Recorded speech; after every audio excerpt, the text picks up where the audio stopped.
प्रीति Raghunandan. Drugs case में Ananya Pandey NCB के दफ्तर के लिए निकली हैं और वहां पहुंचने के बाद की तस्वीरें हमने आप तक पहुंचाई है। उनके पिता भी उनके साथ इस दौरान थे। एनसीबी ने उन्हें आज पूछताछ के लिए 2 बजे बुलाया था, लेकिन वो करीब 1.5 घंटे की देरी से एनसीबी दफ्तर पहुंची हैं। अनन्या के साथ उनके पिता चंकी पांडे भी मौजूद हैं और इससे पहले एनसीबी ने सुबह अनन्या के घर की तलाशी ली थी, जिसके बाद एनसीबी की टीम अपने साथ अनन्या का मोबाइल, लैपटॉप और दूसरे इलेक्ट्रॉनिक सामान लेकर गई।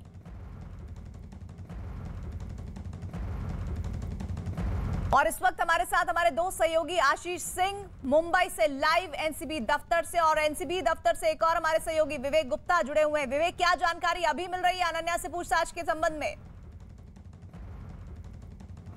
देखिए प्रीति, अभी आपको बताना चाहिए कि अनन्या खान को 2 बजे समन किया गया था ड्रग्स मामले में, और उनकी जो पेशी हुई वो 4 बजे अपने पिता चंकी पांडे के साथ मुंबई के जो साउथ मुंबई में अपने कैमरे रमेश साउथ मुंबई जो नार्कोटिक कंट्रोल ब्यूरो का दफ्तर है, इसी इमारत की 3री मंजिल पर अनन्या पांडे से पूछताछ हो रही है। जो प्रोसेस होता है वो रहता है कि उसमें कुछ पुरुष नार्कोटिक कंट्रोल ब्यूरो के अधिकारी होंगे, साथ ही साथ जो एक नियम होता है महिला पुलिस अधिकारी और महिला नार्कोटिक कंट्रोल ब्यूरो के अधिकारी भी मौजूद होंगी, क्योंकि एक महिला से पूछताछ हो रही है। आपको बताना चाहेंगे कि जब 2 अक्टूबर को शाहरुख खान के बेटे आर्यन खान को हिरासत में लिया गया था और 3 अक्टूबर को आर्यन खान को गिरफ्तार किया गया था, तब से पूरा जो जांच का दायरा है वो आर्यन खान के आसपास, आर्यन खान से फ़ोन से जुड़ा हुआ लग रहा था। उसके बाद नार्कोटिक कंट्रोल ब्यूरो ने बाकायदा आर्यन खान से जो फ़ोन है उसके व्हाट्सएप चैट को खंगालने की कोशिश की, तो पता चला कि उस व्हाट्सएप चैट में आर्यन खान लगातार अनन्या पांडे के साथ बातचीत करते थे, और नार्कोटिक कंट्रोल ब्यूरो के अधिकारियों का दावा है कि ये बातचीत ड्रग्स को लेकर होती थी। कोड वर्ड में यह बातचीत होती थी। वो कोड वर्ड को डिकोड करने की अब कोशिश की जा रही है। यही वजह है कि आज नार्कोटिक कंट्रोल ब्यूरो ने सुबह तकरीबन 10:30 से 11 के आसपास बाकायदा अनन्या पांडे के घर पर छापेमारी की, उनके घर की तलाशी ली। तलाशी लेने के बाद अब उन्हें उसी समय उनके घर पर इनको समन जारी किया कि 2 बजे तक आप नार्कोटिक कंट्रोल ब्यूरो जो मुंबई के साउथ मुंबई में है वहां पर आकर अपना स्टेटमेंट दर्ज कराएं। उसके बाद अच्छे दोस्त हैं और दोनों के बीच अगर कोड वर्ड में बात हो रही है तो यानी कि इस पर भी पहले से सहमति होगी कि ड्रग्स की बात हो रही है, तो फिर कोड वर्ड में बात की जाएगी। आशीष जी, इस पूरे मामले की इन्वेस्टिगेशन में कई चीज़ों का अहम पहलू है। जो एविडेंस एनसीबी को मिले हैं उसमें कई व्हाट्सएप चैट्स हैं और कई व्हाट्सएप ग्रुप्स भी हैं। एक आरोपी का जो आर्यन खान है उनके साथ जो है अनन्या पांडे की बातचीत, साथ ही साथ कई कोड वर्ड्स में बताई गई चीज़ें, और इसके द्वारा कहीं ना कहीं अरबाज से की हुई डिमांड, जो आरोपी नंबर 17 है अचित, उससे की गई हुई डिमांड, ये पूरा एक सर्कल है। एनसीबी उसी जो है नेक्सस को एस्टेब्लिश करना चाहती है कि एक सिंडिकेट था जिसमें कई अलग अलग जगहों पे पार्टीज होती थी, कई कोड वर्ड्स तो इस्तेमाल होते थे, कई चीजें इस्तेमाल की जाती थी। उनको एस्टेब्लिश करने की कोशिश एनसीबी फिलहाल कर रही है। उसी के तहत जो है अनन्या पांडे को पूछताछ के लिए बुलाया गया है। अनन्या पांडे के साथ आर्यन खान की बातचीत के कई हिस्से जो हैं वो कई कोड्स में, कई चैट्स में, कई हिस्सों में, अलग अलग हिस्सों में मिले हैं, लिहाजा उन कोड्स को खंगाले जाने की कोशिश है। जिस तरह से कि एनसीबी में आर्यन खान के वकीलों ने कोर्ट में दलील दी थी कि आज की जनरेशन, नई युवा पीढ़ी कई मोजोस का इस्तेमाल करती है, कई जो है जो सिंबल्स होते हैं उनका इस्तेमाल करती है बातचीत करने के लिए। कई उनकी बातचीत ऐसी होती है जो भले ही संदेहास्पद लगे लेकिन वो किसी मजाक में कही गई होती है, लिहाजा उन्हें गलत तरीके से नहीं लिया जाना चाहिए। ऐसे में इस चीज को इस्टेब्लिश करने की कोशिश एनसीबी कर रही है, और कहीं ना कहीं अनन्या पांडे से पूछताछ के दौरान यही चीजों को खंगाला जाएगा कि ये जो बातचीत है वो किस संदर्भ में की गई है, किस बारे में की गई है, कहाँ पे पार्टी होती थी, कौन उसमें शामिल होते थे, आर्यन खान का उसमें क्या इन्वॉल्वमेंट होता था, आर्यन खान से संबंध कैसे थे, किस तरह से संपर्क में आए। ये वो चीजें हैं जिनकी तह खंगालने में इस वक्त एनसीबी जुटी है। उसी के मद्देनजर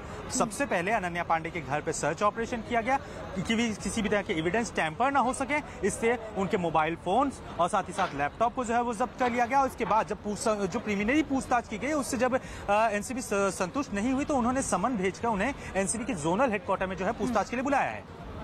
जी, आप मेरे साथ बने रहिएगा, लेकिन इस बीच विवेक जरा ये भी बताइए कि अगर मैं गलत नहीं हूं तो 45 मिनट का समय हो गया है, वो कौन से सवाल जवाब होंगे जो इस वक्त एनसीबी दफ्तर में अनन्या पांडे से पूछे जा रहे होंगे?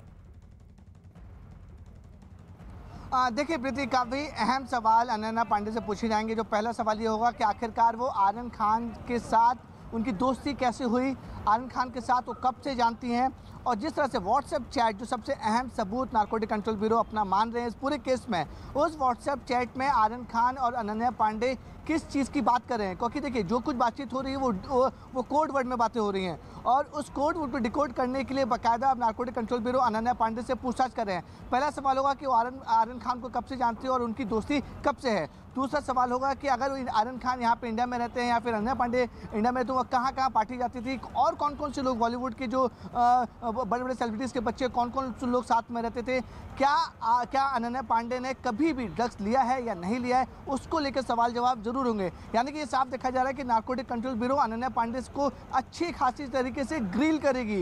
ये जो ग्रिल होगा वो काफ़ी ज़्यादा परेशान करने वाला होगा अनन्या पांडे को, क्योंकि नारकोटिक कंट्रोल ब्यूरो के अधिकारियों के सामने बाकायदा सबूत हैं, बाकायदा चैट है। वो चैट की जो कॉपी होती है वो बाकायदा अनन्या पांडे के सामने रखी जाएगी और उसके सामने पूछा जाएगा कि ये चैट्स है, ये नंबर आपके हैं, ये चैट्स आपके हैं, इस चैट में जो कोडवर्ड का यूज़ हो रहा है उसका मतलब क्या है। अगर कोडवर्ड में कोई दूसरे का मतलब है तो उससे भी मतलब पूछें। अगर ये ड्रग्स से रिलेटेड नहीं है तो आप किस संदर्भ में आर्यन खान से बातचीत कर रही हैं उसकी पूरी डिटेल बताइए। तो यानी कि ये जो समय है जो पिछले 45 मिनट से अनन्या पांडे के साथ पूछताछ हो रही है वो कोई छोटी मोटी कोई आसान पूछताछ नहीं होगी। एक सेंट्रल एजेंसी जो ड्रग्स के मामले की जाँच कर रही है उस एजेंसी के सीनियर ऑफिसर अनन्या पांडे से तीखे सवाल पूछेंगे और ये जानने की कोशिश करेंगे कि व्हाट्सएप चैट में जो ड्रग्स को लेकर बातचीत हो रही है वो कब से हो रही है, कौन कौन से ड्रग्स वो लेती थी या नहीं लेती थी, इसकी डिटेल दीजिए, और पूरा उनका शेड्यूल जानेंगे। जिस समय से WhatsApp chat narcotic control bureau के अधिकारियों को मिले हैं उस समय से उनका शेड्यूल जानने की कोशिश करेंगे कि वो पिछले साल कहाँ थी, 6 महीने पहले कहाँ थी, आर्यन खान के साथ किस किस पार्टी में गई थी,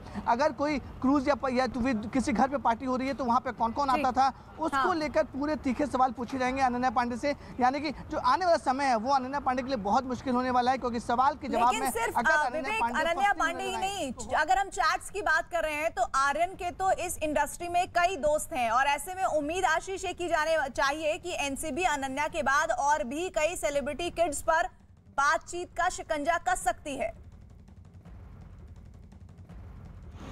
जी बिल्कुल प्रीति, इस पूरे मामले में कई चैट्स उभर कर सामने आए हुए हैं। स्क्रूटनी की गई है, लंबे समय तक स्क्रूटनी की गई है। तकरीबन मान के चलें कि 2 तारीख को जब आर्यन खान को गिरफ्तार किया गया था वहां से लेकर अब तक 20 दिन की स्क्रूटनी के बाद ये पहला समन जो है और पहला एक सर्च ऑपरेशन आज दिखाई पड़ रहा है। इसके बाद कई सितारे हैं, कई व्हाट्सएप ग्रुप्स हैं, उन व्हाट्सएप ग्रुप्स में आर्यन खान के साथ साथ जो है कई बॉलीवुड के सेलिब्रिटीज, कई अपकमिंग स्टार्स, इसके अलावा कई बड़े ब्यूरोक्रेट्स के बच्चे और कई एक्टर एक्ट्रेसेस के बच्चे भी शामिल हैं। लिहाजा उन व्हाट्सएप ग्रुप्स में भी जो मौजूद लोग हैं वो भी संदेह के घेरे में हैं। लिहाजा ये जो शुरू हुआ है ये दौर काफी लंबा खींचेगा। इसमें और भी कई लोगों से पूछताछ के लिए समन भेजने की तैयारी में एनसीबी है, लेकिन सबसे पहले एविडेंस को स्टेब्लिश करना सबसे जरूरी है। एक ही ग्रुप में अगर कई लोग बात कर रहे हैं तो किस बारे में बात हो रही है, सबसे पहले अगर अनन्या से समझा जा सकेगा तो उसके बाद किसी दूसरे सेलेब से बुला के उसी से भी यही सवाल पूछे जाएंगे। और अगर दोनों के बयान अलग अलग जाते हैं और अलग अलग चीजों का जिक्र होता है तो कहीं ना कहीं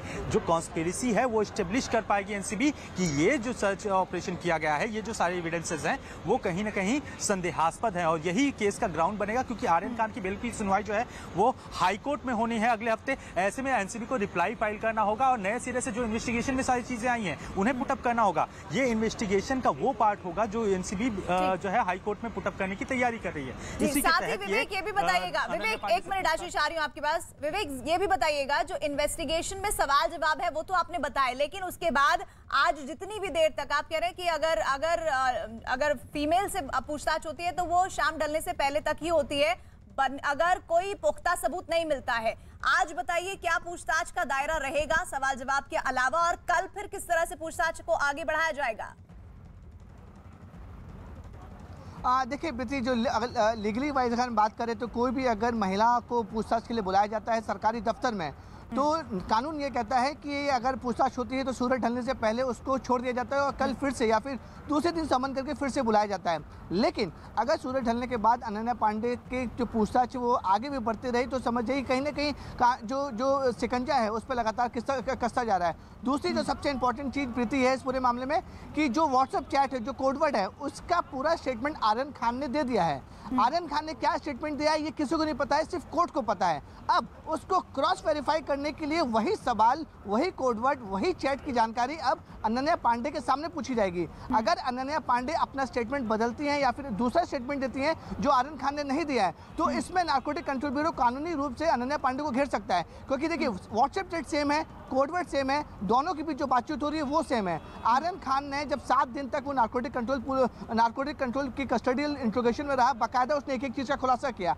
अब उसको वेरीफाई करने के लिए वही सवाल, वही चैट, वही कोड अनन्या पांडे से पूछे जाएंगे। क्योंकि आर्यन खान का स्टेटमेंट किसी के पास नहीं है, कोई जानता नहीं आर्यन खान ने स्टेटमेंट क्या दिया है, वो सिर्फ कोर्ट को पता है और नारकोटिक कंट्रोल ब्यूरो के अधिकारी को पता है। अब अगर अनन्या पांडे उन सवालों का जवाब कुछ और देती हैं, उन कोडवर्ड का जवाब कुछ और देती हैं, उन चैट का जवाब कुछ और देती हैं, तो देखिए इसमें अनन्या पांडे वो फंसी नजर आएंगी। क्योंकि फिर वो सामने आएगा, नारकोटिक कंट्रोल ब्यूरो कहेंगे कि आर्यन खान ने ये बताया था डिटेल, लेकिन आपकी डिटेल कुछ और बताती है। उसको लेकर अगर अनन्या पांडे ने सही जवाब नहीं दिए तो अनन्या पांडे फंस जाएंगी। क्योंकि देखिए, नारकोटिक कंट्रोल ब्यूरो के पास अहम सबूत हैं, पुख्ता सबूत लेके वो दावा कर रहे हैं कि व्हाट्सएप चैट है, चैट में बाकायदा अनन्या पांडे का नाम है और कोड वर्ड में बातें की गई हैं। जिस तरीके से उन्होंने बेल रिजेक्शन को लेकर नारकोटिक कंट्रोल ब्यूरो काफ़ी ज़्यादा कॉन्फिडेंट थी। देखिए, पहली बेल उन्होंने मेट्रोपोलिटन से रिजेक्ट कराई, दूसरी बेल जो है वो उन्होंने एनडीपीएस स्पेशल कोर्ट से रिजेक्ट कराई। यानी कि नारकोटिक कंट्रोल ब्यूरो काफ़ी ज़्यादा कॉन्फिडेंट में है और उनको पुख्ता सबूत है कि ये लोग इस चीज़ में इन्वॉल्व हैं। और इसी वजह से विवेक, सबसे पहले अनन्या पांडे से एनसीबी पूछताछ करने के लिए आ रही है। और आशीष, ये साफ संकेत है कि उस चैट में ऐसा कुछ मिला है जो इस पूछताछ के लिए बेहद अहम है। जी बिल्कुल, ये चैट काफी अहम है। जब इस मामले की सुनवाई जारी थी सेशन कोर्ट में, तो ऐसे में उन चैट्स को एनसीबी ने जो है वो कोर्ट को सबमिट किया था और साफ तौर पे बताया था कि आप इन चैट्स को देखें, आपको संदेह नहीं होगा, तो ऐसे में मामले को आगे बढ़ाने का कोई मतलब नहीं होगा। लेकिन जो चैट्स उभर कर सामने आए हैं, वो चैट कहीं ना कहीं इशारा करते हैं कि पूरे जो गतिविधियां हैं वो काफ़ी संदिग्ध हैं। आर्यन खान का जिस तरह से इंटरनेशनल सिंडिकेट के ड्रग प्रोक्योर करने वाले के साथ संबंध हो, चाहे चैट में जो है वो बातें उभर कर सामने आई हैं, वो सारी चीज़ें हों, उन सब चीज़ों को खंगाला जा रहा है। इस वक्त एनसीबी पर जो है इस वक्त की बड़ी खबर आशीष आ रही है। मैं आपको बता दूं, आर्यन की न्यायिक हिरासत बढ़ा दी गई है। उनकी 14 दिन की न्यायिक हिरासत खत्म हो रही थी, 30 अक्टूबर तक जेल में। इस बीच आपको साथ ही बता दे रहना होगा, न्यूज़ 18 के आशीष सिंह की खबर है, जानकारी आ रही है आर्यन की न्यायिक हिरासत बढ़ी है और इसके साथ ही 30 अक्टूबर तक जेल में ही उन्हें रहना होगा। ये इस वक्त की बिग ब्रेकिंग। सीधा मतलब ये कि लगातार जो आर्यन के वकील कोशिश कर रहे थे कि किसी भी तरह से उन्हें जमानत मिल जाए, और इसी संबंध में कल हाईकोर्ट में याचिका दाखिल की गई थी, जिस पर लगातार निगाहें टिकी हुई थी कि आखिर क्या फैसला सुनाया जाता है। इस बीच ये बड़ी खबर आ रही है, न्यूज़ 18 के आशीष सिंह की खबर है। आशीष हमारे साथ लाइव जुड़े हुए हैं। जानकारी ये कि आर्यन की न्यायिक हिरासत बढ़ी है और उन्हें 30 अक्टूबर तक जेल में ही रहना होगा। आशीष जी बिल्कुल, ये 30 अक्टूबर तक जो है न्यायिक हिरासत बढ़ा दी गई है। सबसे अहम बात यह है कि 14 दिन की जो जुडिशियल कस्टडी हुई थी, वो 14 दिन की जुडिशियल कस्टडी आज खत्म हो रही थी। ऐसे में जो आर्यन खान की बेल जो है वो कहीं ना कहीं सेशन कोर्ट से रिजेक्ट हो गई थी, हाई कोर्ट में अपील की गई है, लेकिन हाई कोर्ट में अभी इस मामले की सुनवाई अगले हफ्ते होनी है। ऐसे में जो जुडिशियल कस्टडी है वो जो है वो बढ़ाई जा सकती है और इस दौरान आरोपी को जेल में ही रहना पड़ेगा।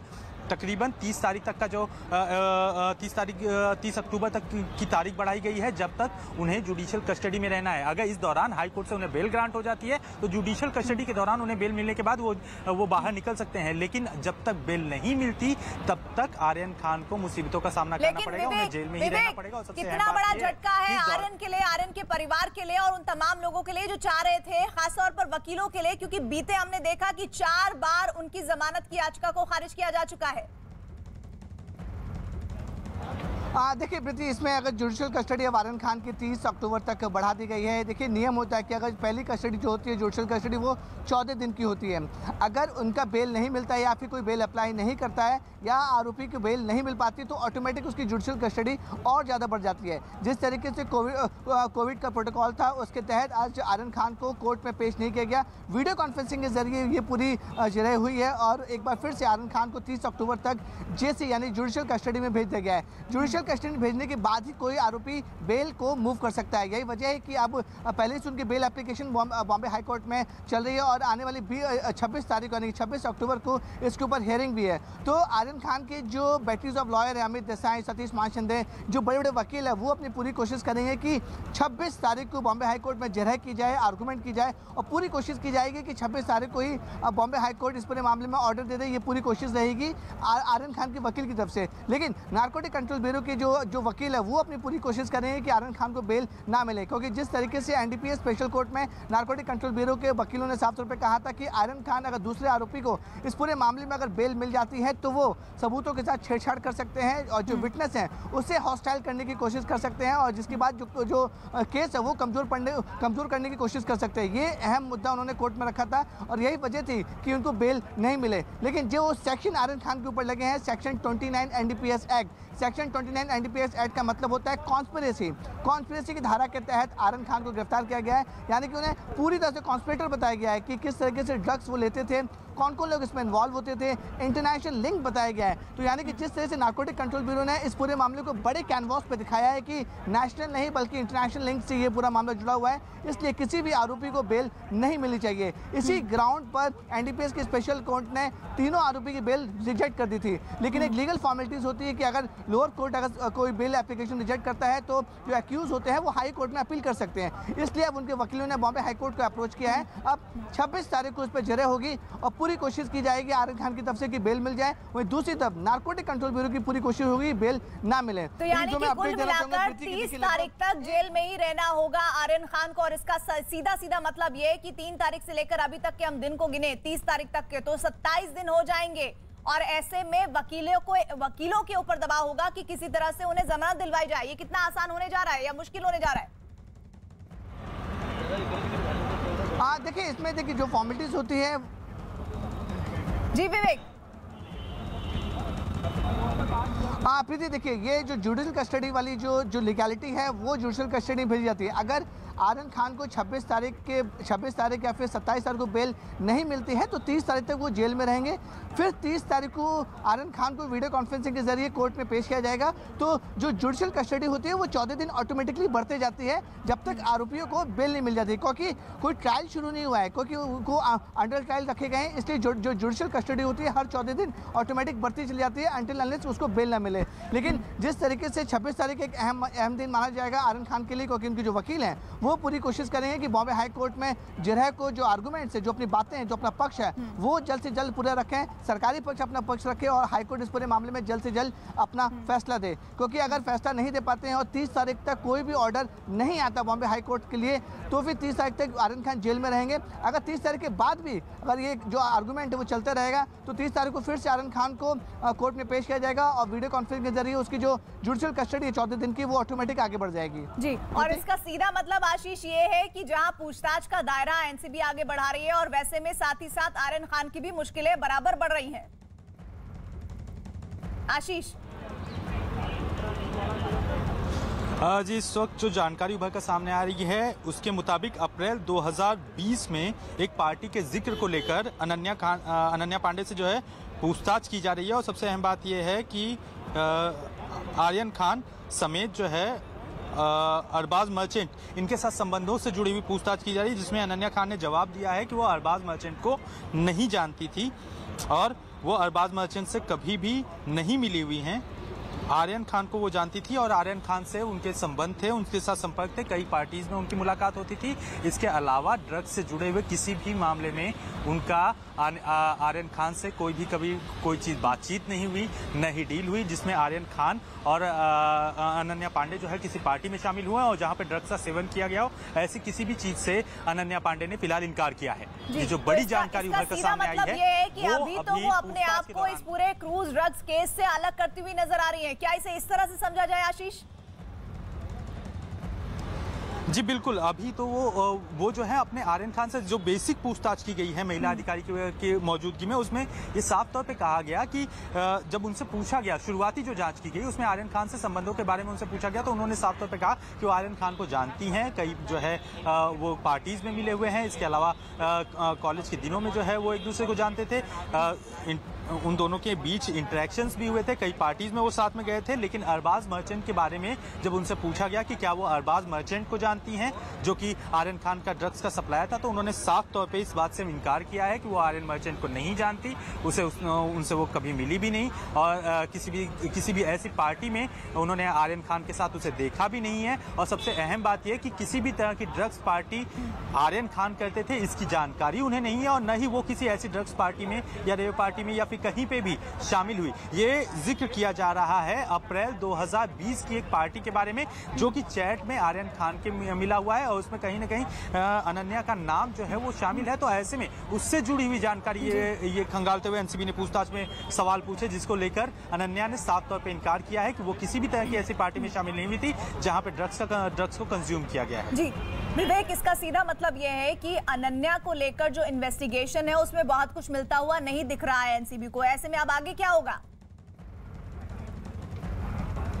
देखिए, इस पूरे मामले में कोई भी जो जिसके ऊपर आरोप लगते हैं वो अपने आप को बचाने की पूरी कोशिश करता है और साफ तौर पे कहता है कि उसने कभी ड्रग्स लिए नहीं है और उसकी कोई भी कनेक्शन नहीं है। लेकिन प्रतीक, जिस तरह हमने आपको पहले बताया था कि इस पूरे मामले में जो जांच एजेंसी एनसीबी है उन्होंने आर्यन खान का स्टेटमेंट ले लिया है और वही सवाल, वही चैट, वही कोडवर्ड आर्यन खान से पूछे गए थे जो आर्यन खान ने डिटेल्स में अपने स्टेटमेंट में लिखा गया है। आर्यन खान का स्टेटमेंट क्या है ये किसी को नहीं पता सिवाय कोर्ट को और नारकोटिक कंट्रोल ब्यूरो के अधिकारियों को, क्योंकि ये चैट आर्यन खान और अनन्या पांडे के बीच में हुई है। तो वही सवाल, वही चीज़ और वही code word same to same narcotic control bureau के अधिकारी अनन्या पांडे से पूछेंगे। अगर अनन्या पांडे आर्यन खान जैसे ही सवालों का जवाब हूबहू दे देती है तो यानी कि समझा जाएगा कि वो सच बोल रही हैं। लेकिन अगर अनन्या पांडे ने इन सवालों का जवाब कुछ और दिया या फिर गोल गोल बातें करने की कोशिश की तो उसके बाद नारकोटिक कंट्रोल ब्यूरो के अधिकारी आर्यन खान का स्टेटमेंट लेके सामने रख सकते हैं और आर्यन खान का जो स्टेटमेंट है उसको वो सामने रख के बोल सकते हैं कि जो आपने जवाब दिया है, आर्यन खान ने कुछ और जवाब दिए थे इस सवाल के, लेकिन आपने सवाल का कुछ और जवाब दिया।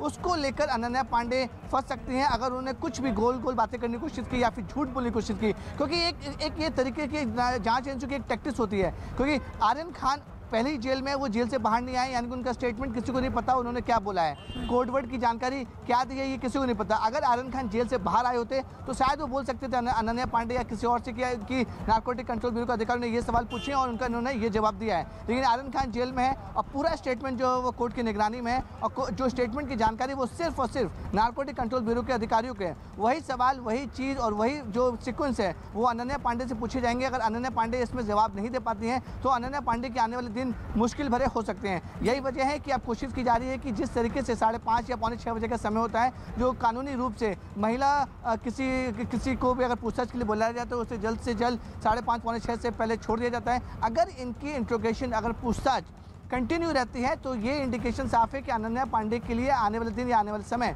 काफी ज्यादा मुश्किल भरे हो सकते हैं। लेकिन आशीष, ऐसे में बताइए कि आर्यन खान के वकीलों के पास अभी क्या विकल्प है, क्योंकि 30 तारीख तक तो उनकी न्यायिक हिरासत बढ़ गई है।